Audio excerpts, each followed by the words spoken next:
Welcome to Advisor Talk with Frank LaRosa. Brought to you by Elite Consulting Partners, it's the only podcast offering unfiltered guidance and direct advice for all things concerning financial advisors, RIAs, and the practitioners in the wealth management business. Learn more and subscribe today at eliteconsultingpartners.com/podcast. And now, here's your host, Frank LaRosa.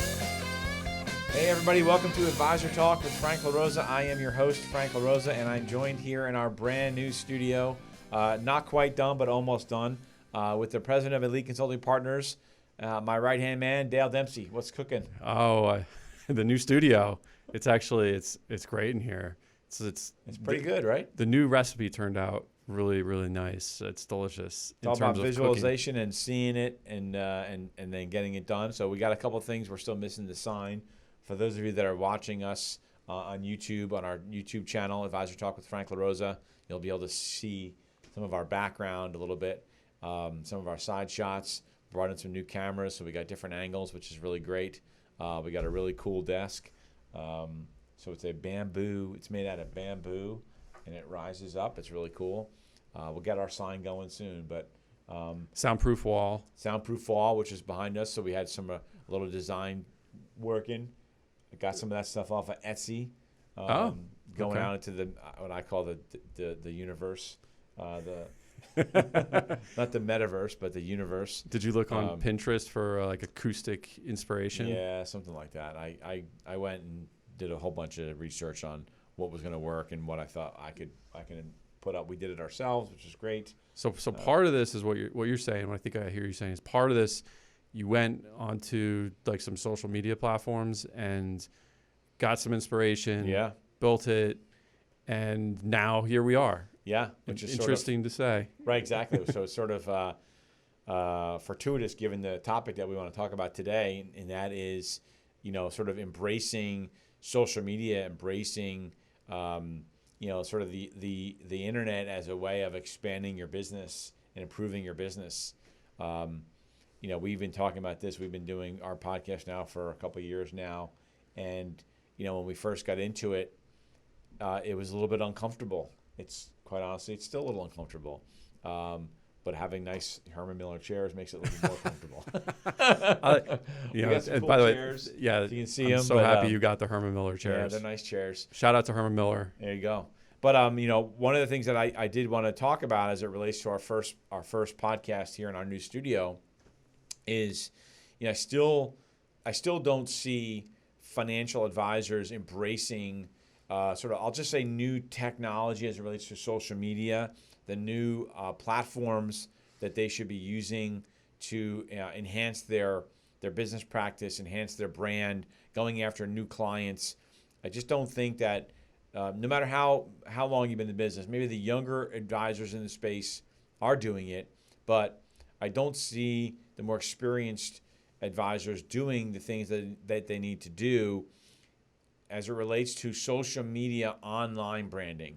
I'm not talking about branding with brochures and email lists and stuff like that. I'm not talking about that. I'm talking about, and by the way, I don't necessarily, when I look at LinkedIn, I consider LinkedIn sort of the bottom of that social media platform world. LinkedIn is really, it's just like, it's a limited platform. It's expensive to use if you want to advertise, and limited in the sense that most firms won't let advisors have a lot of interaction on there. You don't get a lot of interaction that you would want from a prospecting standpoint. But if you talk about social, it would be considered client communication or prospect communication. So you have to be careful with what you say, even in a DM. Yeah, you got to look. It's good for social branding to an extent, but again, it's probably the most expensive out there that I can think of. Maybe this is a good segue to talk about some of that. So Tina and Steve really head up our marketing organization. Right. And what they're able to provide to advisors is these concepts and implement these ideas and strategies and help advisors run them day to day so they can get into that world deeper than they already are, or just to get started. So one of the things that that Steve was actually talking about today was sort of like pros and cons of LinkedIn. Right. It's got not exactly the largest audience that you would want, but it's all professional, and you get, it's expensive, but you can get pretty focused. They think they know their user pretty well, right? I mean, they've got you're talking about a resume. You can look at the interactions. And then if you kind of flip all the way to the other side of the spectrum, platforms like Reddit or TikTok, it's a harder time to figure out who you're actually talking to and what you're spending money on. So you got to, what they help you do is weigh out, well, look, is Facebook and YouTube our best option for what we want to do? And to your point, that could be a lot of things. It could be client prospecting. It could be developing your brand awareness. So and your personality, I think that that's a great point. You have to look at each of those platforms for what it is, right? So I would say that LinkedIn, and we use LinkedIn quite a bit, as everybody knows if you haven't watched us. But you look at it, I'll say TikTok. No, I don't use TikTok. I don't go on TikTok. I don't have a TikTok account. And so maybe I'm preaching to the choir here, right? Or I don't have one either. Black, but I would say TikTok and even to some extent Instagram are an opportunity and a platform for you as a financial advisor to show who you are as an individual, right? Not what do you think about the market necessarily, but show who you are as a person, because one of the main reasons that clients decide to go with one financial advisor or another is they like them, right? They like them. Right. Most financial advisors are smart. I don't know. Maybe there are a couple that aren't all that smart, but they're good salespeople. But for the most part, financial advisors are smart individuals. So what separates one from the other? Why does a client choose one financial advisor over the other financial advisor? It really just comes down to, do they like you? Do they like your personality? And so I look at Instagram and even TikTok as platforms to show who you are. We worked with one client, if you remember, and this client likes to bake cakes. He likes to bake cakes for a hobby, right? It relaxes him. Even for clients, right? And so he bakes cakes for client birthdays and stuff like that. And the first thing I told him was, I said, you should be filming, just with your camera or whatever it is, with your phone. You should be filming you're baking a cake for your client, talking about the client or the relationship or why you're baking the cake, even short little clips, and then putting that out on Instagram and LinkedIn, right? So LinkedIn's the base. Is the base. Like everything you put out on Instagram should go out on LinkedIn for the most part. But I was trying to explain to him that he should use that which is unique to him, which creates an interesting story for him, which then also talks about how he treats his clients. He should be putting that out on social media, and he's really not. Facebook, don't forget, we really should talk. Yeah, there's Facebook. So Facebook and Instagram are basically the same, right? And you have Twitter. I think Twitter's sort of like hyper content. It's good though, but look, again, you got to know who you're talking to, and to what you're saying, you have to find your voice. Too many guys get in trouble from Twitter because I think that they feel like they can make comments and stuff like that, and sure, yeah. Firms are going to look at these things, and so part of it is figuring out what your firms allow you to use and not use. And if I look at the movement of these firms and what they're comfortable with, it's LinkedIn, it's Facebook. Some of the firms they're getting more comfortable with Facebook, Instagram, I think Twitter to a degree, and then there's TikTok sort of on the far right. But it's really about how do you, in this day and age, get more people to understand who you are as an individual. So when I was an advisor, I used to do seminars, right? And I'd have to send out mailers, and I would have to make cold calls, and I would send out an email, and I'd get 10 or 20 people at a seminar, and I would talk about whatever topic. But really what I was trying to do was get them to meet my wife as my girlfriend, fiance, then wife at the time, right? and get to know us as individual people, that we care about them as our potential clients, that we're not idiots, right? We know what we're talking about. So here's some basic, investment 101 or estate planning strategy, some basic thing. But ultimately, it was about connecting with them on a personal level. Right. That's Right? the goal. That's the goal. Actually, so you bring up a good point. Why are you going to do these things beyond brand awareness? You're going to try and you got to come up with some goals here. And one of them is probably going to be conversion of followers or candidates, or however you want to define it, because that's obviously probably the biggest reason that most advisors are going down this path is not necessarily the brand awareness, which is great, and you definitely want to find your voice. Like I can hear you saying that you want to figure out who your personality is on these platforms and play to that. But the real key driver to this, and what I think is most important, is what you're saying is, so you did all that, but now what, right? You're gonna have to, the end goal should be getting them from an engagement with your social media content to talking about business, talking about how you can help them with their needs. I mean, they're not on there most likely just to be entertained because you've got the best chart in the country. Yeah, look, I agree. I see what you're saying, right? And it's what's in it for me, right? Hey, you're a great person, and you're a great person. You're really smart. How does this help me as a client? So you have to learn, and it takes practice, right? When you're talking about, so in the case with this client of ours that bakes cakes, right? So it's great that he bakes cakes, and that's a great thing, and it's a cool personality, and it's a cool hobby. But what does that mean? What does it mean to a client, right?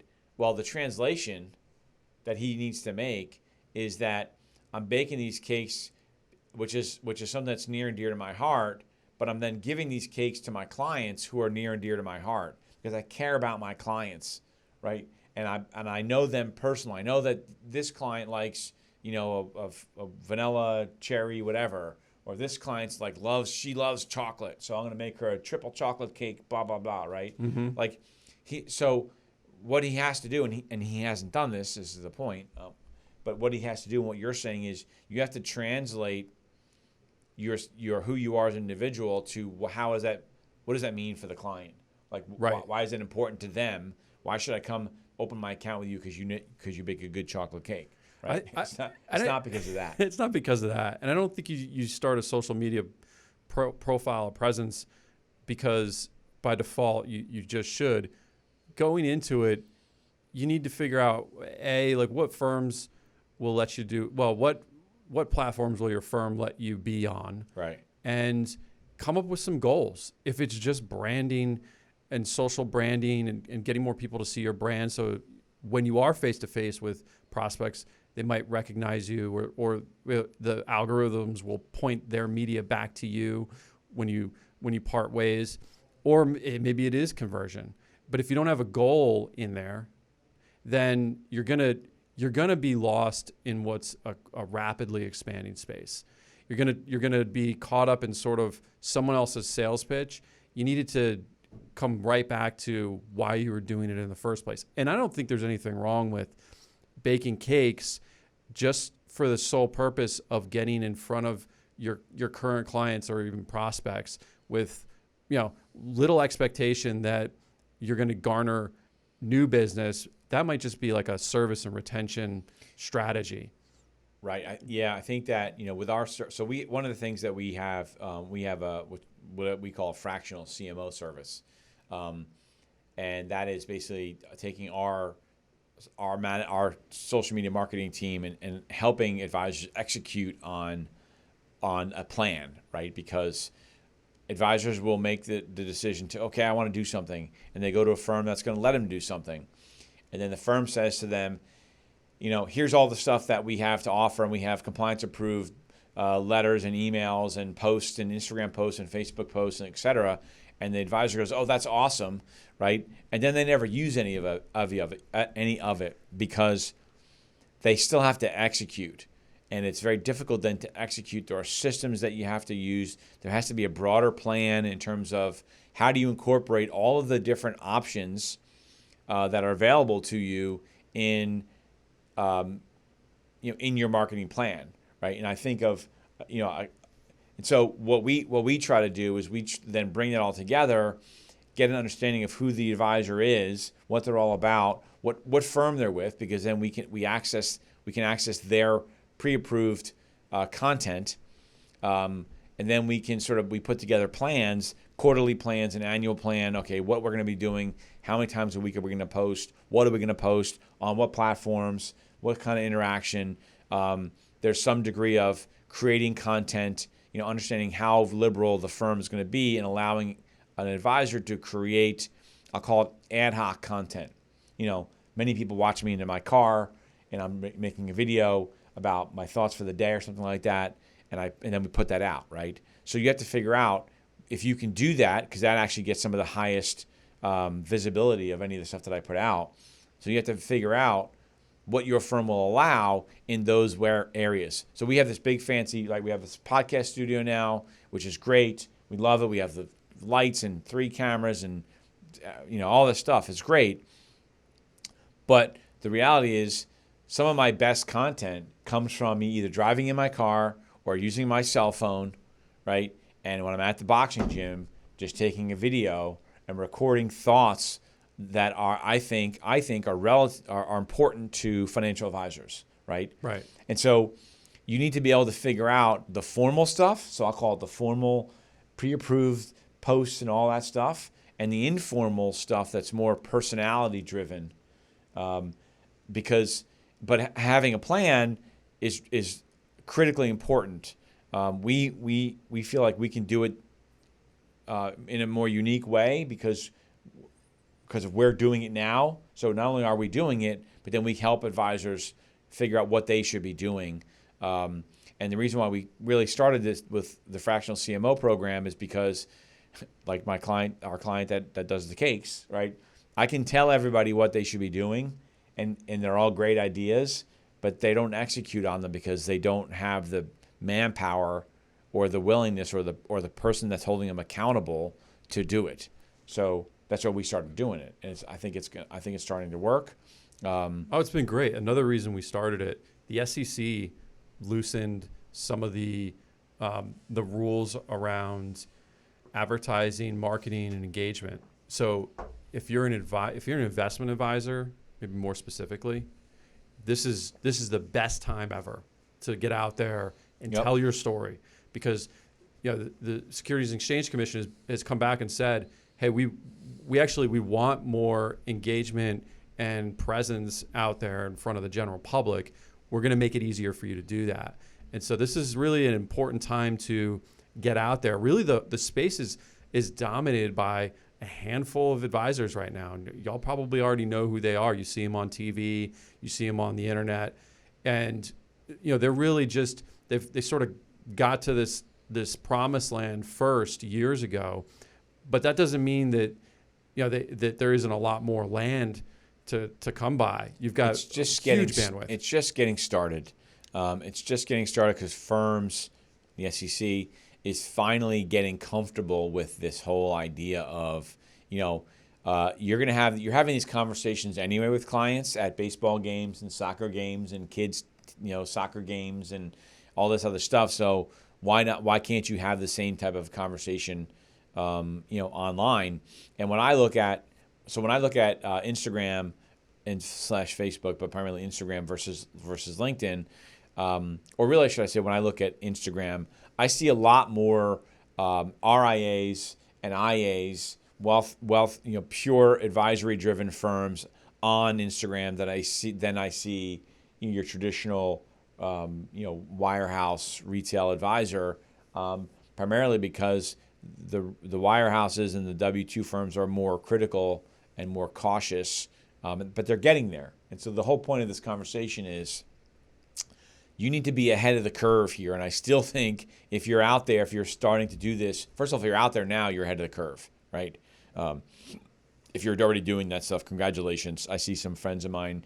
I have a friend that he's at Morgan Stanley, and I'm proud of him because he gets out there. He sets his setup in the office. Clearly, Morgan Stanley is letting him do it, and he puts out sort of this weekly commentary, and I mean, there's some coaching I can do. I could suggest to him he needs to be a little bit looser, a little more casual, right? But I love the fact that he's doing it, and which is what you said before, he's doing it on a consistent basis. Because one of the things that I've learned personally that you mentioned is you're not going to see a result right away. Like, you're not just going to be like, hey, I put a post out, and I'm going to. Why hasn't the phone rang yet? Right. Right. Right. That doesn't happen. It's a longer term thing that it's like cultivating. I don't know. It's like cultivating a good garden. It takes time to really develop and for the roots to take hold, and then to really grow. That's what my experience was at the very beginning. When I first started doing this, I was like, I don't understand. Like, where are the I don't see any results. How do I measure results? And am I getting my money's worth and all this other stuff, right? But when you start getting phone calls, you start getting recognized, and people start when you're traveling. I remember at one point you did the whole penguin thing, and we were traveling somewhere, some conference, and someone called you out because they recognized you. They did. They recognized me without wearing a penguin suit, right, which was interesting. But they made a comment about you wearing a penguin suit, right? But we should bring that penguin suit back. But the point was, that was like one of the times where we were really like, wow, okay, people are. Yeah, the light bulb went off in my head. Right. Not only listening, but watching, because he wouldn't have known if he didn't watch on our YouTube channel, right? Right. Yeah, that's important. I think the other thing to consider is comments. So just a brief thought on that. There's a lot of firms, so they might allow something like a YouTube, but a lot of these platforms, they won't allow comments from any users on YouTube for your social media. So consider that. And there's been a shift from pre-recorded to live. And in live, you have like basically nothing but comments. You can turn those things on. So just, probably the place to start is actually, download some of these apps, even if you're not on them, and spend some time looking at what other people are doing. I think you'll be inspired, and if it's not clicking for you right now with what we're saying in our marketing officer and her team, and we think Tina does a wonderful job putting these things together. I think it will if you go out there, go look and see what other folks are doing, and not even in financial services. Just go see what's happening out there. This is where people's eyes are today. I walk around all the time, and I see people on their phones everywhere. Yeah, look, it's a new way for you to expand your geography. So it's no longer about, the community that you're in and getting accounts within, opening relationships and accounts within the community that you're in. If you do it the right way, your community is much broader now. If you're traveling, if you go to, different states for vacations all the time, or you continue to go from, between two states, why not start marketing yourself in that other state, or traveling and meeting with clients and documenting your stuff there, so people know that you have clients all over the country. I think as an advisor, you'd probably be surprised that your clients probably don't realize how many clients that you have that are not in your local town.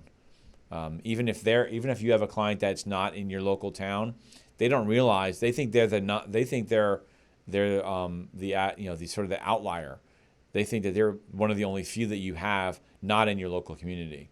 And when you start to show clients online that you're working with clients all over the country, you become more referable all of a sudden, because your clients feel like, oh, I didn't know he has a handful of clients over in Denver. I have a friend of mine, I'll refer him over. It's just expanding your marketplace, right? Thinking bigger.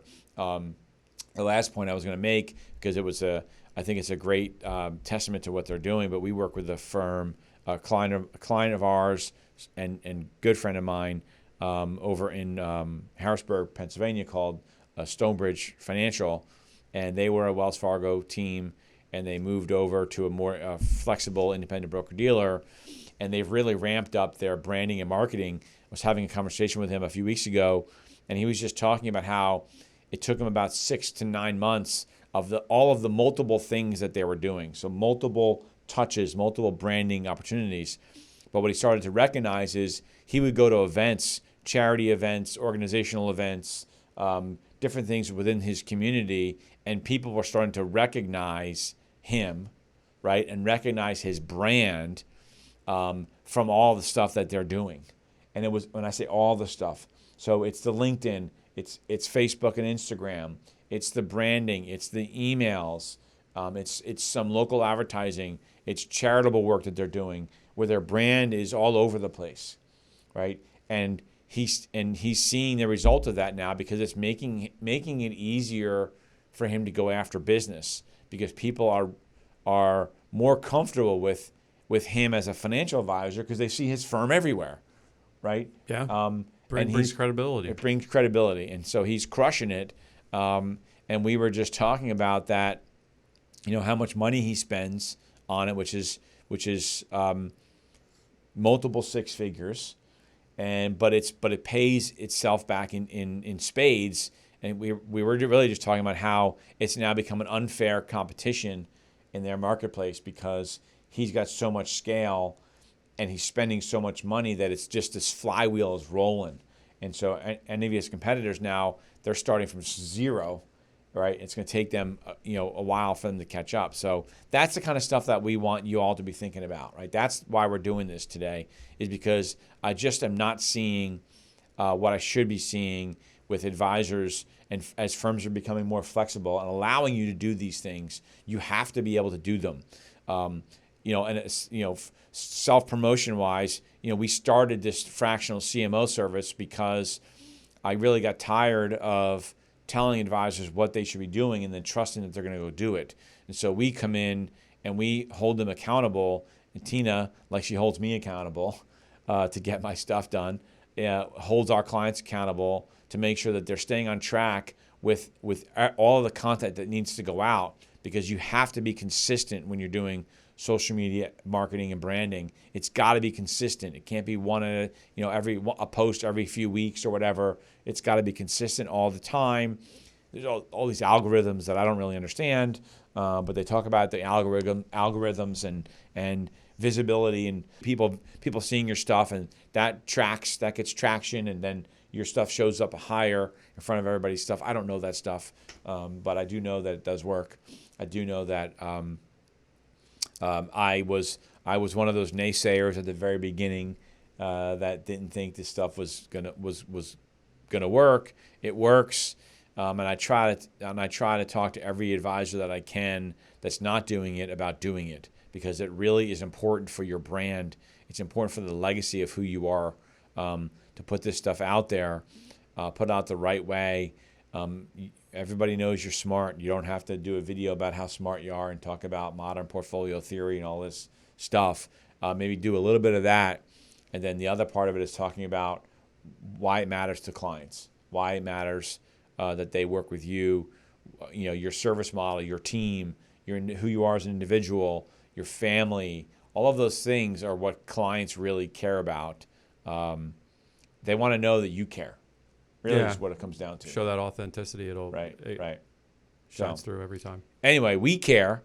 We care about our clients, which is why we do these things, because we want to put out more content. So if you have any ideas that you want to hear about from us, let us know. We'd love to hear it. DM us. You can email Dale at eliteconsultingpartners.com. You can call him if you want.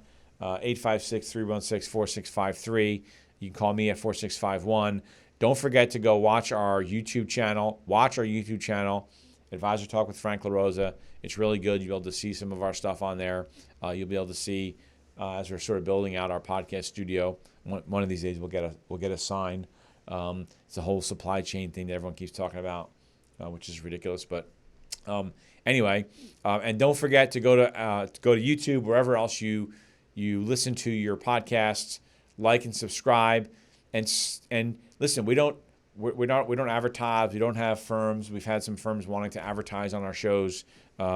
We don't have an interest in doing that. The only thing we ask is that you share the show with people. You share the show with someone that you think might be useful for, and just pay it forward. It's a way to pay it forward.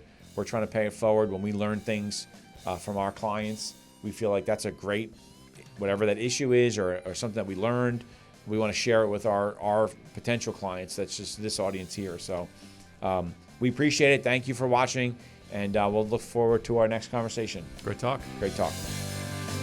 Thanks for listening to Advisor Talk with Frank LaRosa. If you're looking for more advice or solutions on any topics in the financial services industry, or you just want to subscribe to our podcast, head on over to eliteconsultingpartners.com/podcasts.